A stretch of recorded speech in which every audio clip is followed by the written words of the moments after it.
Nous allons créer un logo en fonction d'un encart client comportant ces termes. Le client souhaite utiliser les lettres HAH qui signifient Hair Egg Hair Stuff, produit pour la sensibilité du cuir chevelu.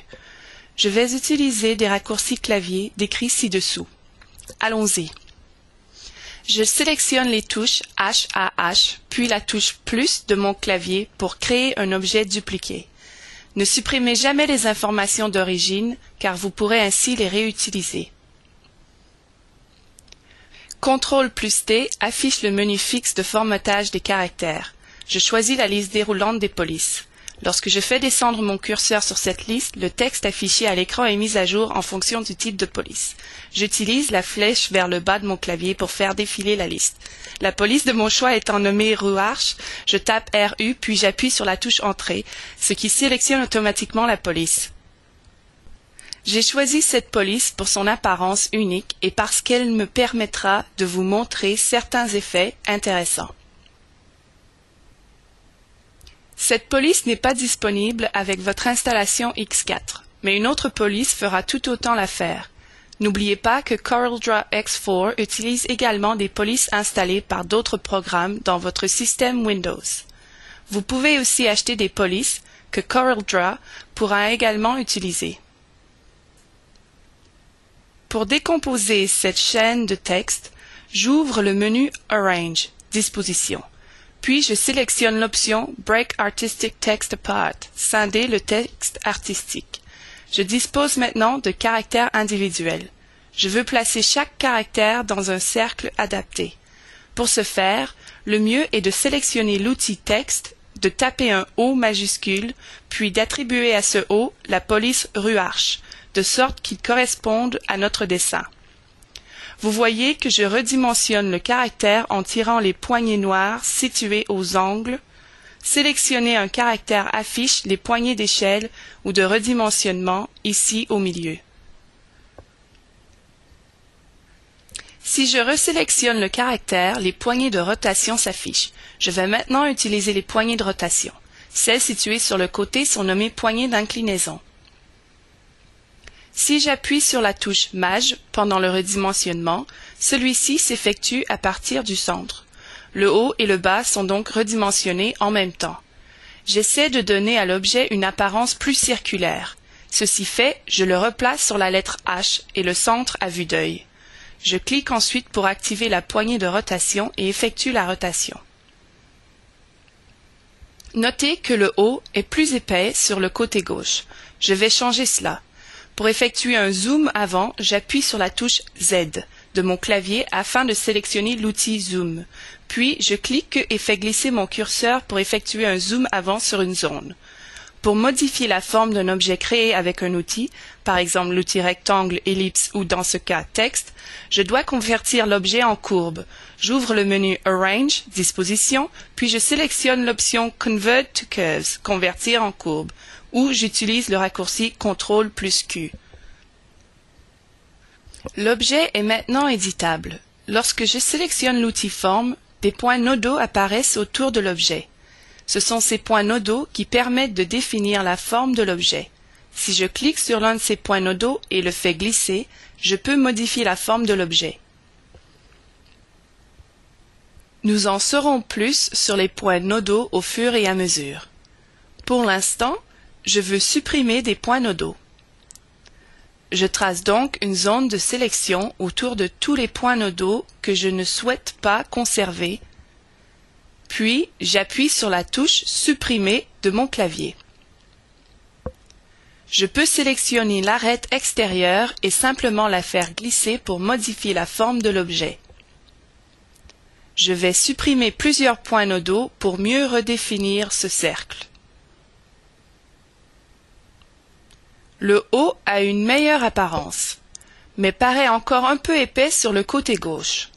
Je vais donc déplacer tout le côté gauche. Pour ce faire, je maintiens la touche Maj enfoncée tout en sélectionnant les points nodaux, ce qui me permet d'ajouter des points nodaux à ma sélection au fur et à mesure. Une fois la sélection effectuée, je relâche la touche Maj et fais glisser l'un des points nodaux. Nous avons maintenant l'épaisseur idéale et c'est parfait ainsi. J'appuie sur la touche F4 pour effectuer un zoom arrière.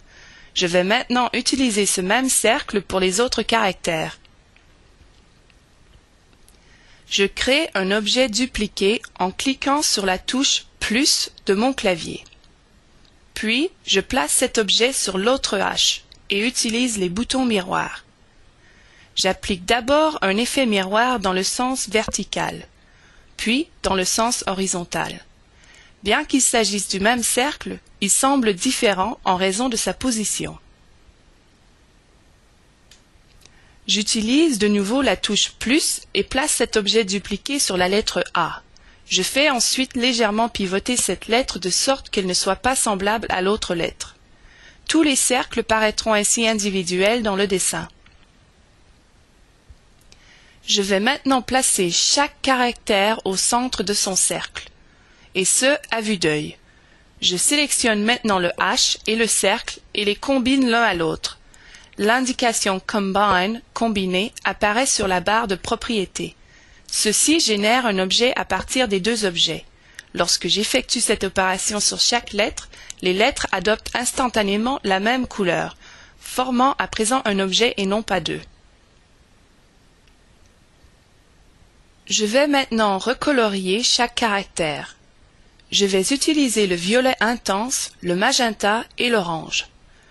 Je pense que ces choix de couleurs correspondent à l'encart. Reportez-vous toujours à l'encart. Je vais recadrer les lettres, mais d'abord, je vais diminuer la distance les séparant puis les aligner. Je sélectionne la boîte à outils d'alignement sur la barre de propriétés. Je choisis l'alignement au centre. Il s'agit d'un alignement horizontal. Je clique maintenant sur Apply, Appliquer, ce qui a pour effet d'aligner les lettres. Pour recadrer des objets, vous devez les sélectionner. Ayant sélectionné toutes les lettres, je vais maintenant sélectionner l'outil Recadrer. Tout ce qui se trouve à l'intérieur de cette zone rectangulaire sera conservé et tout ce qui se trouve à l'extérieur sera supprimé. Cliquez 2 fois à l'intérieur pour activer le recadrage. Le résultat est superbe. Qu'en pensez-vous? C'est exactement ce qu'il nous faut pour l'encart. La dernière chose à faire est de placer Hairache Hair Stuff produit pour la sensibilité du cuir chevelu en dessous. Je réduis d'abord la taille des lettres, puis j'utilise la touche plus de mon clavier pour dupliquer le nom. Je redimensionne aussi le nom pour qu'il tienne dans l'espace disponible. Une approche moderne de la conception consiste à augmenter l'espace séparant les caractères, ce que je vais faire dans un instant.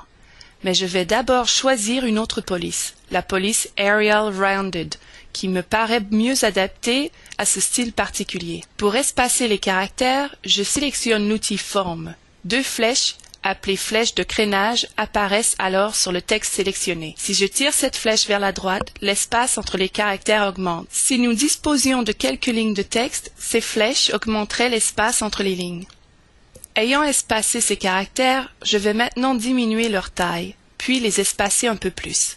Ceci fait, j'appuie sur la barre d'espace afin de resélectionner l'outil sélecteur pour l'opération suivante. Et, en guise de touche finale, je colorie le texte en orange pour qu'il corresponde mieux à l'encart. Je vais vous montrer un effet superbe. Pour cela, j'effectue un zoom avant.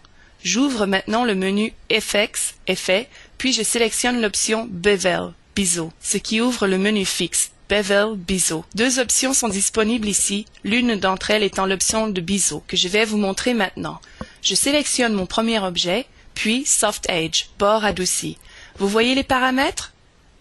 Cette couleur d'ombre correspond en effet à aucune couleur, et la couleur de lumière correspond au blanc. Je clique sur Apply, Appliquer, pour afficher l'effet. Si je réduis la distance à 0,5, j'aplanis le dessus de la crête. Mais comme la crête pointue me plaît, je vais conserver la valeur 1,5.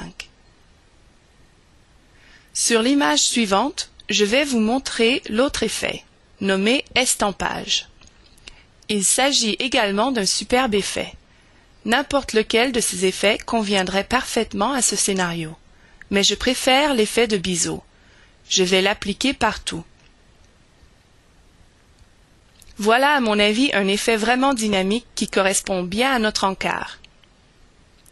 Pour finir, je sélectionne tous les éléments pour les associer. Je choisis Group, Associer sur la barre de propriétés. Je pourrai ainsi utiliser facilement mon nouveau logo comme un objet compact pour les autres dessins.